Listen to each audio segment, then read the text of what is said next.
बातमीपत्रात आता पाहुयात गल्लीपासून ते दिल्लीपर्यंतच्या ताज्या घडामोडींचा धावता आढावा। काँग्रेस नेते राहुल गांधी यांनी भारत अमेरिका व्यापार करारावरून पंतप्रधान नरेंद्र मोदींवर पुन्हा निशाणा साधला। राहुल म्हणाले की या करारामुळे असं वाटतं की भारत जास्त देत आहे आणि त्या बदल्यात कमी मिळवत आहे। राहुल यांनी याला अमेरिकेसमोर पूर्णपणे झुकणं असं म्हटलं। शुक्रवारी सोशल मीडिया प्लॅटफॉर्म एक्स वरील पोस्टमध्ये राहुल गांधी म्हणाले की त्यांनी संसदेतील आपल्या भाषणात जिऊ-जित्सू एक खेळाचं उदाहरण यासाठी दिलं होतं कारण त्या खेळात एखाद्याला पकडून किंवा दाबून नियंत्रित केलं जातं। त्यांचं म्हणणं आहे की राजकारणातही असे दबाव असतात जे बाहेरून दिसत नाहीत। राहुल यांनी हे प्रश्न उपस्थित केले। शेतकऱ्यांचं नुकसान का होऊ दिलं? अमेरिकेकडून तेल आणि इतर वस्तू जास्त खरेदी करण्यास सहमती का दिली गेली? दरवर्षी 100 अब्ज डॉलरची आयात वाढवण्याची गोष्ट का मान्य केली गेली? भारताचा डेटा परदेशी कंपन्यांना का दिला जातोय? राहुल गांधी म्हणाले की या करारामुळे भारत डेटा वसाहत बनू शकतो, म्हणजे देशाचा डेटा दुसऱ्या देशाच्या हातात जाईल। ते असंही म्हणाले की पंतप्रधान मोदींवर वेगवेगळ्या प्रकारचे दबाव आहेत। एकीकडे अमेरिकेचा दबाव आणि दुसरीकडे चीन सीमेवर उभा आहे। राहुल यांच्या मते या दबावांमुळे हा करार झाला। काँग्रेसचं म्हणणं आहे की हा करार शेतकरी, वस्त्रोद्योग आणि देशाच्या अर्थव्यवस्थेला हानी पोहोचवू शकतो। पक्षानं म्हटलं की कोणत्याही व्यापार करारात देशाच्या हिताशी आणि स्वातंत्र्याशी तडजोड केली जाऊ नये। नवी दिल्ली येथे पार पडलेल्या इंडिया एआय इम्पॅक्ट समिट 2026 मध्ये मुख्यमंत्री देवेंद्र फडणवीस यांनी कृषी क्षेत्रातील कृत्रिम बुद्धिमत्तेच्या एआय भूमिकेवर सविस्तर भाष्य केलं। तसेच समिट दरम्यान त्यांनी हलक्या फुलक्या शब्दांमध्ये राजकीय विरोधकांवरही टीका केली। कधी कधी मानवी बुद्धिमत्ता कमी पडते तेव्हा एआय मदत करू शकतं असं म्हणत त्यांनी विरोधकांना कोपरकळी लगावली। याशिवाय हा एआय समिट भारतासाठी अत्यंत महत्त्वाचा असल्याचं त्यांनी सांगितलं। वेगाने बदलणाऱ्या एआय क्षेत्रामध्ये भारताने साधलेली प्रगती जगासमोर मांडण्याची ही संधी असल्याचं ते म्हणाले। विविध क्षेत्रांमध्ये क्रांती घडवणाऱ्या एआय संदर्भात जागतिक नेते भारतात येऊन चर्चा करत आहेत। ही बाब देशाच्या वाढत्या क्षमतेचं द्योतक आहे। विशेषतः कृषी क्षेत्रातील एआय आणि महाराष्ट्राने साधलेल्या यशावर केंद्रित सत्राला मोठा प्रतिसाद मिळाल्याचं त्यांनी नमूद केलं। जग सध्या अत्यंत निर्णायक टप्प्यावर उभा असल्याचं त्यांनी नमूद केलं। हवामानातील वाढती अनिश्चितता, घटत चाललेली भूजल पातळी, मातीची खालावत चाललेली सुपीकता, कमकुवत होत चाललेला पुरवठा साखळ्या आणि अनियमित बाजारपेठ या कारणांमुळे जागतिक अन्न प्रणालीवर प्रचंड ताण निर्माण झाला आहे असं त्यांनी स्पष्ट केलं। विशेषतः ग्लोबल साऊथ मधील देशांसाठी शेती ही केवळ आर्थिक क्रिया नसून उपजीविका, सामाजिक स्थैर्य आणि राष्ट्रीय सुरक्षेचा आधारस्तंभ आहे असं ते म्हणाले।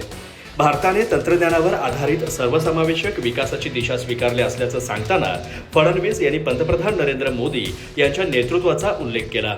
इंडिया एआय मिशनचा उद्देश तंत्रज्ञानाच्या मदतीने पारदर्शकता, सर्वसमावेशकता आणि मोठ्या प्रमाणावर परिणाम साधणं हा आहे असं त्यांनी सांगितलं। मात्र या ध्येयपूर्तीत कृषी क्षेत्राला मध्यवर्ती स्थान देणं अत्यावश्यक आहे असं त्यांनी ठामपणे मांडलं। भारतातील अर्ध्या अब्जाहून अधिक लोकांचा थेट किंवा अप्रत्यक्ष उदरनिर्वाह शेतीवर अवलंबून आहे।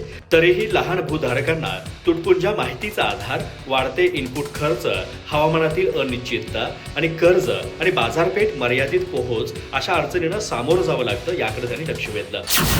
काँग्रेस सरचिटणीस जयराम रमेश यांनी दिल्लीत आयोजित एआय इम्पॅक्ट समिट बाबत पंतप्रधान नरेंद्र मोदींवर टिप्पणी केली आहे। त्यांनी शुक्रवारी एक्स पोस्टमध्ये लिहिलं की मोदी गव्हर्नन्स म्हणजे मॅक्झिमम ऑप्टिक्स डॅमेजिंग इंडिया, म्हणजेच भारताला अधिकाधिक नुकसान पोहोचवणं। त्यांनी लिहिलं की अमेरिका पाकिस्तानमधील संबंध अविरतपणे सुरू आहेत। हे सर्व घडत असताना स्वतःला विश्वगुरू बनवणारे थोडक्यात जगाला ज्ञान देत होते आणि सीईओंना त्यांची एकजुटता दाखवण्यासाठी भाग पाडत होते।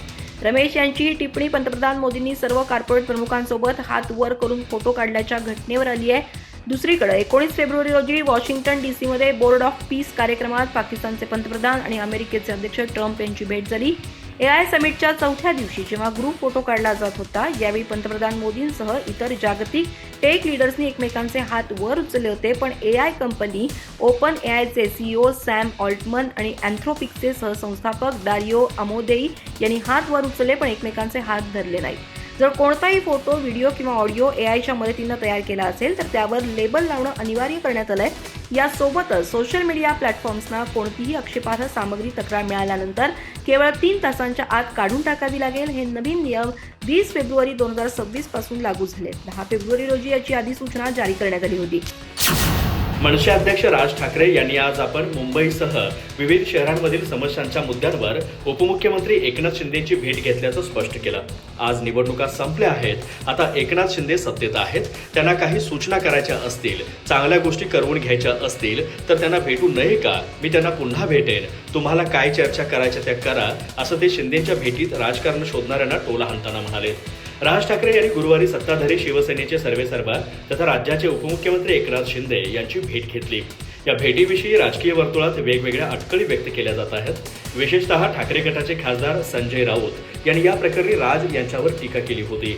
राज ठाकरे यांनी आज मनसेच्या बैठकीनंतर पत्रकारांशी संवाद साधताना या भेटीवर प्रकाश टाकला. ते म्हणाले, आपल्याकडे आता पूर्वीसारखे निकोप राजकारण राहिलेले नाही. आज कुणी कुणाला भेटल्यानंतर त्यात युत्या आघाड्याचं राजकारण शोधलं जातं.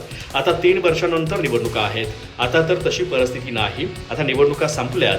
आज जे शिंदे सत्तेत आहेत, आम्हाला त्यांना काही सजेशन द्यायचे असतील, चांगल्या गोष्टी करून घ्यायच्या असतील तर त्यांना भेटू नये का? प्रत्येक वेळी त्यात काहीतरी शोधलंच पाहिजे याचा काहीही आवश्यकता नाही. उद्या मी मुख्यमंत्र्यांनाही भेटेन. आज मुंबई, पुणे, ठाणे आदी अनेक शहरांमध्ये अनेक प्रश्न आहेत. या प्रश्नांवर आम्हाला जे वाटतं ते सांगणं गरजेचं नाही का? तुम्ही त्या दिवशी तिकडे असता तर तिथेच बोललो असतो. महाराष्ट्रातील राजकीय वातावरण सध्या राज्यसभा निवडणुकीच्या पार्श्वभूमीवर तापलंय. निवडणुकीच्या हालचालींना वेग आला असताना भाजपचे प्रवक्ते नवनाथ बन यांनी पत्रकार परिषद घेत उबाटा गटाचे खासदार संजय राऊत यांच्या भूमिकेवर थेट प्रश्नचिन्ह उपस्थित केलं. राऊत यांना प्रियांका चतुर्वेदी यांनी राज्यसभेवर पुन्हा निवडून येऊ नये असं वाटत असून त्यासाठी ते वेगळी राजकीय खेळी करत असल्याचा आरोप बन यांनी केला. या संदर्भात त्यांनी शरद पवार यांचं नाव पुढे केलं जात असल्याचा दावा करत हा सगळा प्रकार अंतर्गत राजकारणाचा भाग असल्याचं सूचित केलं. बन यांनी असा आरोप केला की राऊत यांची राज्यसभा सदस्यत्वाची मुदत लवकरच संपणार आहे, त्यामुळे प्रियांका चतुर्वेदी पुन्हा निवडून आल्यास स्वतःची संधी कमी होईल अशी भीती त्यांना वाटत असावी. त्यामुळेच ते विविध कारणं पुढे करत वेगळं राजकीय वातावरण निर्माण करण्याचा प्रयत्न करतात असं बन यांनी म्हटलं. उबाठा गटाला राज्यसभेची जागाच मिळू नये अशीच त्यांची इच्छा दिसून येते असंही ते म्हणाले. या आरोपांमुळे राज्यातील राजकारणात नवं वादळ उठलंय. दरम्यान उबाठा गटातील दुसरे नेते आदित्य ठाकरे यांनी रोटेशन पद्धतीनुसार पक्षाला राज्यसभेवर प्रतिनिधित्व मिळावं अशी मागणी केल्याचंही बन यांनी नमूद केलं. यावरून पक्षांतर्गत मतभेद उघड होत असल्याचा दावा त्यांनी केला. एकीकडे रोटेशनची भूमिका मांडली जात असताना दुसरीकडे वेगळीच रणनीती आखली जात असल्याचं चित्र दिसतं असं ते म्हणाले. त्यामुळे उबाठा गटात एकमत नसल्याचं त्यांनी सूचित केलं. संजय राऊत यांनी मराठी अस्मितेचा मुद्दा पुढे करत प्रियांका चतुर्वेदी यांचा मार्ग अडवण्याचा प्रयत्न करत असल्याचा आरोपही बन यांनी केला. मराठी कार्ड वापरून राजकीय समीकरणं बदलण्याचा प्रयत्न होत असल्याचं ते म्हणाले. राज्यसभेच्या जागेवरून सुरू असलेली ही चर्चा आता वैयक्तिक आणि अंतर्गत स्पर्धेत रूपांतरित झाल्याचं चित्र आहे असा टोला त्यांनी लगावला. राज्याचे अन्न आणि औषध प्रशासन मंत्री नरहरी झिरवाळ यांनी आपले खाजगी सचिव रामदास गाडे यांच्यावर कडक कारवाई केली आहे. त्यांनी रामदास गाडे यांना अन्न आणि औषध प्रशासन विभागातून कार्यमुक्त करत त्यांना परत त्यांच्या मूळ आस्थापनेत पाठवण्याचे आदेश दिलेत. मंत्री नरहरी झिरवाळ यांच्या अन्न आणि औषध प्रशासन खात्यातील लिपिक राजेंद्र ढेरिंगे याला लाचलुचपत खात्याच्या अधिकाऱ्याने 50,000 रुपयांपैकी 35,000 रुपयांची लाच घेताना रंगेहात पकडलं होतं.